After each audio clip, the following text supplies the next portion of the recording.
Kung sa imong kasing-kasing, tinunanay pulihan niya nga, masidlakon nga kasing-kasing nga, adunay, dakong gugma.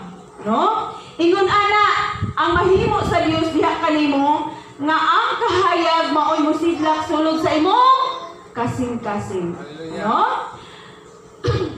Makaingon bitaw ko sa mga ako na gininan ako yung ipangutanan ni doon sa pinaka-importante nga organ sa inyong lawas. Ha? Kasing-kasing. Kitsa pa, unsay pinaka-importante nga organ sa inyong lawas, labi na sa espiritual nga bakit? A heart, no? Heart, good. Oh. Igsoon ang kasing-kasing good. Kining mulihok ta, mandok na sulod sa imong kasing-kasing. Kining atong huna-huna, gimanduan po ni kung unsay gibati sa imong kasing-kasing. No?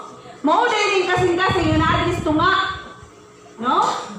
Kay, kinahanglan na siya sa tunga, kay muna siya manage. Mumanage siya nga, mo'y mudikta sa imong huna-huna, nga mupikang ka. Oh. Mudikta sa imong huna-huna, nga mauna akong buhaton. Oh. Pero kining kasing-kasing nga, maupod naman ni hatag og kadaot. Na, kung mabutaan ka, mo lagi na. Kung mabutaan ka, mo nang maghikog ka. Kuha? Oo. Kung dili lig-on ang imong pagtuog, pagsalig sa Dios, dili ka kasampit sa Ginoo. Kuha na kong PC, makuha kang PC, kay maghikog na.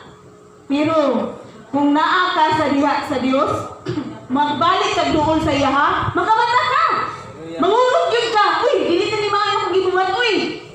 Oh, no? So, mata ka. Kinsa nagdiktar ni Mato? Ang imo? Kasing-kasing. Kaya naman, ang imong kasing-kasing, wala kasi blaki o bugma. No? No? Napunog siya sa kadaot. Mauna nga butaan siya. Dili makita. Nuod ba na? Pero para mga batan-on kadaghan ng masikiko. Kaya naman, kasagaran, pero ba itong simbahan na may batan-on? No? Ang mga batan-on ron, mahadlok nagsimbahan mo na tinuod. No? Gahit na tayo, di na kaningop, di na. Mayroon na bahala na. Kapag uroy sila may bahala na, mamahala na lang. No? Nga samantalang kita sa una, mahadlok yun ka. Isa na kasing ka sa itong ginikanan, mayroon na, ayun sige, luhag. Kinahanglan ka rin magsimba kas. Magsimba ko, simba ng tanan. Simba, uy. Oh, hadlok man. Pero gano'n, inanaay mo anak na, mayroon na nga, bahala na. Oh. So, mamahala na ang mga batan-on ron. So, mauna karon kasagaran sa mga batanon, maghikog tungod kay walay koneksyon diha sa Dios. Luya o koneksyon. So, once na makakitag pisi, hala, may yun ang dapat espiritu, hala, ambak. Ambak ba yun? Kaya wala may makapugong kay tungod kay huyang o gunit sa Dios. Kuha? Makaingon, bitaw ko, kakulangon bagid kaha sa ginikanan? O nakigupuyon gid sila sa mga panghitabo diri sa kalibutan. Kay kita makaanak man gid pud ko. Ako dili man ko ingon perfect akong anak gahit man pagkulo. Makaanak ko ba? Unsa man na ako dahil kulang sa amoa nga pagkaginikanan? Na? Nga gusto na ako kada Domingo mingon ang pagyaw ano pa na. Panganda mo kay ugma Domingo. Manimbat ang tanan, walay mahabilin. Pero pag abot ka ng buntag, wala, luya-luya na. No? Mayon na dahil taon ba? Di ko musimba. Naunsa na na. Dili pa po gusto. Kasi kung balik-balik, kung hangyo sa inyo, dili mo gusto. No? So, mauna mga kaigsunan, nakita usab, kikinahanglan gyud nga aduna tay pugot nga koneksyon sa Dios. Kikinahanglan nga duol sa Dios. Kay once nga budistan siya nagalita, pag ingon og ala ihikot ang pisi sa babaw. Ingon na yun tong daw wala na yung nakapugong kay tungod kay huyang mo koneksyon sa Dios. No? So mao gyud kinahanglan niya hugot gyud ta koneksyon sa Dios. Doon ta sa iya ha. Kay kung ang atong kasing-kasing mudikta na gani siya dili maayo, na ay makapugong. Amen? Sumasalba pa ang imuhang zaman kalag, no? Makaanak na dayon ka. Tuod no? Pag magpakamatay ko, mag-antos manggihapon ko sa impyerno. O diba? So kana siya nga mga kamatuoran, no? Sa imuhang kinabuhi, imo na siyang madala. No? Hangtod nga bisan pag naa kay problema, ay dili gyud ka magpakamatay. Kay mo na manggihapon, kung magpakamatay ko, mag-antos manggihapon ko impyerno. No? So naay mo pugong sa imuhang kinabuhi. No? So, inaana mga kaigsunan niya. Kung anaata sa kiliran sa Diyos, kung matuod man ang imong kasing-kasing sa pagtuo sa Diyos, pinunanay gyud nga dili gyud, no? Mapahimutang gyud ang imong kinabuhi diha sa zaman sa bakal sa Diyos. Amen? No? Matod pa rin sa 1:14-15. So, ang kasing-kasing gyud mo ay pinaka-importante sa tao. Ngayon siya, if you love me, keep my commandments. So, ang gugma gyud maoy pinaka-importante sa tao. Kung naa kay matuod o sin matinag-anon nga gugma, kabalo ka mapaubos. No? Kung naano na kay matuod na gugma sa imong kasing-kasing, matuman nimo ang balaod sa Dios. No? Ang pagtuman mao ang matuod nga natural nga nahigugma ka kang Kristo. No? Kay nagtuman man ka. Kay kung wala ka nagtuman, wala ka nahigugma. Kung once nga nagtuman ka kang Kristo, nahigugma ka kang Kristo. No? Inubanan sa pagpakita og lihok sa gugma paagi sa pagkaandam sa pagsunod sa iyang pagtulunan. So, kanang gugma o pagtuman nimo, inubanan gida sa lihok. Kinituman man ka. So, imong ipakita. No? Ang pagtuman mo ni ebidensya nga nagpakita ka sa tinuod nimo nga aduna kay lig-on, no? Lig-on nga pagtuo pagsalig sa Dios. Lig-on nga relasyon nimo ngadto sa Dios, no? Kay kung nagduha-duha ka, no? Maunay makababag sa imuhang pagtubo sa imong Kristohanon nga bahin sa imong kinabuhi, no? Makababag sa inyong relasyon diha sa Dios kung magduha-duha ka. So mauna gid kinahanglan mga kaigsunan niya sa atong pagpangalagad di kinahanglan nga wala gyud pagduha-duha. No? Mauna gyud ni ang akong gialagaran, mauna gyud ni ang tinuod nga akong barugan. Mauna akong palig-unon, mauna akong patubuon sa akong kinabuhi. So kanindot ra kay kung inaana ang imong barugan sa imong kinabaruganan sa imong kinabuhi, ang Diyos kanunay naa sa imong kiliran. Naa mugiya sa imong kinabuhi, no? Nga bisag unsa pay mudasdas o moastang diha nga mga problema sa imong kinabuhi, giyahan kaniya. Naay solusyon. Dili solusyon ang maghikog. Ha? No? Mingo na dayon lawag, puslan man nga pait kani kinabuhi. Ayo kog ingna mo man og hikog dili pait. No? Mas labaw nga makalilisang umuman ni Mughikog kay wala na siya'y kagawasan pa. No? Mauna na ang imong paingnan.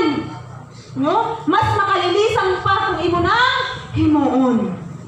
So kung anaa ka diya sa Dios, humubot ang inyong relasyon, naay makababag sa imuha. No? Mao nga, gikinahanglan ngayon nga magpasakop kita kanunay ngadto sa Dios, aron mahatagan, no? Or mahayagan ang atong kasing-kasing nga puno sa gugma, luyo sa mga tentasyon, nining kalibutana, dili ta makahimo batok sala, dili ta makahimo og sala batok sa Dios. So mao na nga gikinahanglan gyud nga ato gyud ipasakop ang atong kinabuhi diha sa tubuy ng Dios, no? Mahisubay, aron nga mahisubay ta sa kabubuton sa Dios o maghari ang Dios dinhi sa ato ang kinabuhi. So mao na mga kaigsunan ang atong Sunday school karon, the only cure for spiritual blindness. Nagikinahanglan daw diha nagaingon diha sa 1 Corinto 3:16 nga moduol kita diha sa Dios aron nga maablihan ang taktak sa atong mga mata. No? Sa diha nga ngit-ngit na ang ato ang palanaw or wala na ta kasabot sa diri aning kalibutan, no? May matata uban sa tabang sa Dios. Tungod kay niduol man ta or nagpasakop man ta diha sa tungwi nga Dios. Pag mao na to atong Sunday school mga kaigsunan, ug sa pamay inyong ikadugang bahin sa atong Sunday school aron nga mahatagan paglikon pa ang ato ang pagtuo pagsalig diha sa tungwi nga Dios.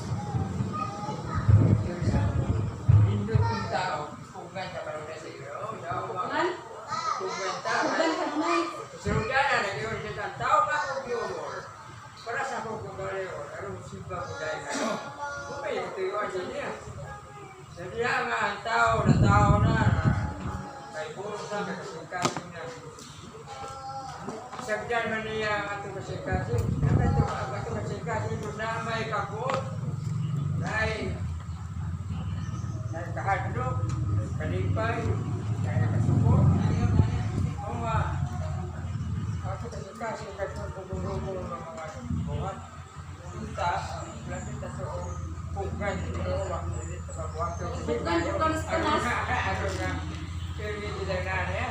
pero lamang tagatag si kawasan kita na tagaan pagbuot wasit tayo paling kamot di ba tagatag ang kawasan sino na tao din tagatag ang kawasan kita pagbuot kita nga bati kita sa ito magkukuhat na siya gil ang angay na ito alagaran mahalon si Paul welay si Paul welay galan yung hatag tarula sa matapos kawas kanya yan kita pangagawa wala ito Yan, sa pamayain mga kaigsunan. May lamang na lang na abutan ako sa school. Kuhan, ini nga itong pansin na aking abutan. Pinali kay school. Kaya ba, balinga nga. May tungod sa katong nga nagahi ko sa problema siguro. Okay. Ini nakamuna-muna okay ko. Kay kuhan magod, lilig pa na muna mga so, pwede kung atong sa Facebook, magtanaw, lilig. Nga naman, ikan sa mga may bata, hantod nga, dagko, hantod sa, ang mga ulit tao, hantod, magahingkok, tungkol sa problema siguro. Pero, mga igsoon, kung atong makuha ang sekreto, kung ikaw, kauban ang Diyos nimo, mga lagad sa Ginoo, maayo gituin ang kalibutan. Nga naman, malipayon man ka, wakay bikil sa gobyerno, wakay bikil sa mga tao, wakay bikil sa imong pamilya. Unay usa nga, nangalagad ka sa Ginoo, pero ingon ni San Pablo, una ko sa ipako, tunga na, yung lupat sa taas. Tungkol kay, kung si Pablo murag, natagamdaman niya nga, kining kalibutan na murag, daghan o problema yun. Kay nining panahon na mga igsoon, kini atong igamahan ta sa ato ang physical. Kini pang lawas nun, kini mortal nga. Kini di ba? Muna nga kung panangitan, di ta ka hibalo kayo. Muna nga makahuna-huna kag dili maayo. Pero kung ang imong pagpangalagan sa Ginoo, kato atong nagating Sunday school, nga kauban ang Dios o kung kauban nimo ang Dios nan kung sa may pamaan